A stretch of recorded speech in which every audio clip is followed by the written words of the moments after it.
વચનામૃત ગઢડા પ્રથમ પ્રકરણનું 67મું સત્પુરુષના ગુણ આવ્યાનું.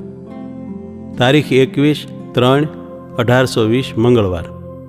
સંક્ષિપ્ત સાર પહેલો.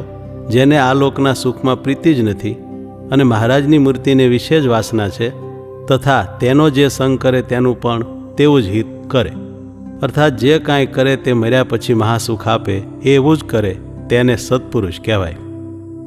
બીજો, એવા સત્પુરુષમાં જે દેવની બુદ્ધિ રાખે ને જેમ કહે તેમ જ કરે, તથા તેમના ગુણ ગ્રહણ કરે અને પોતાના દોષનો પસ્તાવો કરે, તેવા મુમુક્ષુમાં તે સત્પુરુષના તમામ ગુણો આવે છે. સાર ત્રીજો, જે એવો ન હોય અને મોટા સંતમાં અવગુણ જોતો હોય, તેમાં સત્પુરુષના ગુણ આવતા નથી. સ્વામિનારાયણ હરે, સ્વામિનારાયણ હરે. સંવત 1876 ચૈત્ર સુધી 7મને દિવસ સ્વામી શ્રી સહજાનંદજી મહારાજ શ્રી ગઢડા મધ્ય દાદા ખાચરના દરબારમાં મુનિને ઉતારે વિરાજમાન હતા અને સર્વ શ્વેત વસ્ત્ર ધારણ કર્યા હતા ને પોતાના મુખારવિંદની આગળ મુનિ તથા દેશ દેશના હરિભક્તની સભા ભરાઈને બેઠી હતી.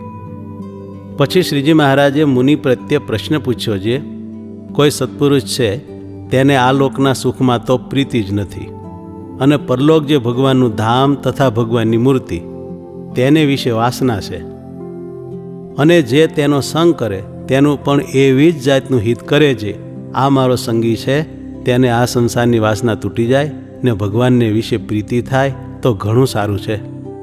અને જેટલું કાંઈ જતન કરે તે સર્વે દેહને મૂકીને ભગવાનના ધામમાં ગયા કેળે સુખ આપે એવું જ કરે, પણ દેહના સુખને અર્થે તો કાંઈ ક્રિયા કરે જ નહીં. એવા જે સત્પુરુષ હોય તેના સરખા જે ગુણ તે મુમુક્ષુને વિશે કેમ સમજે તો આવે ને કેમ સમજે તો ન આવે, એ પ્રશ્ન છે.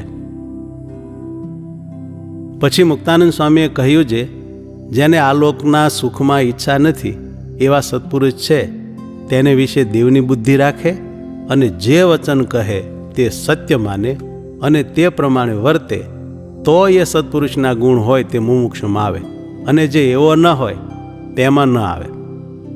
પછી શ્રીજી મહારાજ બોલ્યા, જે એ ઉત્તર તો ખરો, પણ આમ સમજે તો મોટા સત્પુરુષના ગુણ મુમુક્ષુમાં આવે છે. તે સમજ્યાની રીત કહીએ તે સાંભળો, જે પુરુષને પરમેશ્વર વિનાની બીજે ક્યાંય પ્રીતિ ન હોય તેનો એમ ગુણ ગ્રહણ કરે, જે આ પુરુષ તો અતિશય મોટા છે અને એને આગળ લાખો માણસ હાથ જોડીને ઊભા રહે છે, તો પણ લેશ માત્ર સંસારના સુખને ઈચ્છતા નથી, અને હું તો અતિશય પામર છું, જે કેવળ સંસારના સુખમાં આસક્ત થઈ રહ્યો છું અને પરમેશ્વરની વાતમાં તો લેશ માત્ર સમજતો જ નથી, માટે મને ધિક્કાર છે. એવી રીતે અનુતાપ કરે અને મોટા પુરુષનો ગુણ ગ્રહણ કરે અને પોતાના અવગુણ ગ્રહણ કરીને અનુતાપ કરે, પછી એમ ને એમ પરિતાપ કરતે કરતે એના હૃદયને વિશે વૈરાગ્ય ઉપજે, અને પછી તેમાં સત્પુરુષના જેવા ગુણ આવે છે. હવે જેના હૃદયમાં સત્પુરુષના ગુણ ન જ આવે તેના લક્ષણ કહીએ તે સાંભળો, જે પુરુષ એમ સમજે, જે આ મોટા કહેવાય છે પણ વિવેક તો કોઈ પ્રકારનો નથી, અને ખાતા પીતા પણ આવડતું નથી, અને ઓઢતા પહેરતા પણ આવડતું નથી, અને પરમેશ્વરે સુખ ઘણું આપ્યું છે તેને ભોગવતા પણ આવડતું નથી, અને કોઈને આપે છે તે પણ વિવેક વિનાનું આપે છે.